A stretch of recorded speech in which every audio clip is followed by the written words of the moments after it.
Halo Sobat Budaya Kepanduan Indonesia, saya Bapak Rofik dari Museum Gubuk Wayang Cabang Kota Lama Semarang. Semoga kita selalu dilimpahi kesehatan, keberkahan rezeki, dan umur yang panjang. Kali ini saya akan mengulik koleksi peluit Museum Gubuk Wayang yang ada hubungannya sama kepanduan. Dulu juga dipakai di pramuka maupun kepanduan. Apa saja koleksinya? Silahkan ikuti kanal Kepanduan Indonesia. Kali ini kita masih mengulik mengenai peluit-peluit era Perang Dunia Kedua. Dan ini adalah salah satu koleksi Museum Gubuk Wayang Mojokerto. Dan yang perlu diketahui bahwa peluit ini adalah materi yang diajarkan juga di kepemanduan, di kepramukaan, karena peluit adalah alat komunikasi satu arah yang bisa disampaikan hanya dengan cara meniup, dan orang yang ada di kejauhan itu bisa mendengar dan menerima pesan yang akan disampaikan.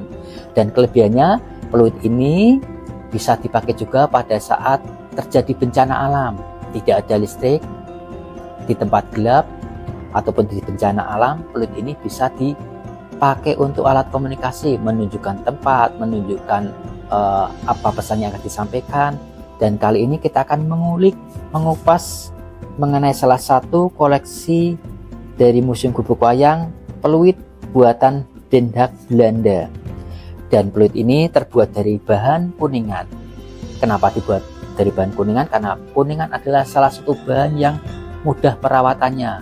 Karena di sini tidak mudah berkarat, karena tidak bisa berkarat, hanya bercak saja, nanti bisa dipoles atau dibersihkan begitu saja.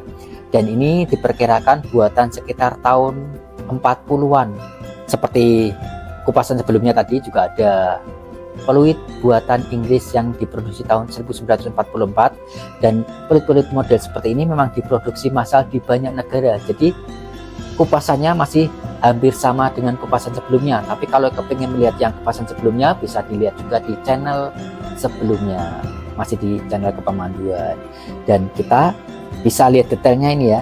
Di peluit ini biasanya ada marking cap produknya dari kota mana ataupun perusahaannya. Dan peluit ini sangat praktis karena mulutnya ada bentuk lebarnya, sehingga apabila dipakai itu bibirnya bisa mengikat, dan apabila ditiup tidak mudah lepas. Dan masih dengan desain ujungnya yang ada lubangnya, ini fungsinya adalah untuk lubang tali supaya bisa dikalungkan dan mudah dibawa kemana saja. Demikian ulasan mengenai peluit. Jangan lupa share, subscribe, dan komen yang positif agar kanal Kepanduan selalu tetap jaya. Salam budaya, mempersatukan bangsa.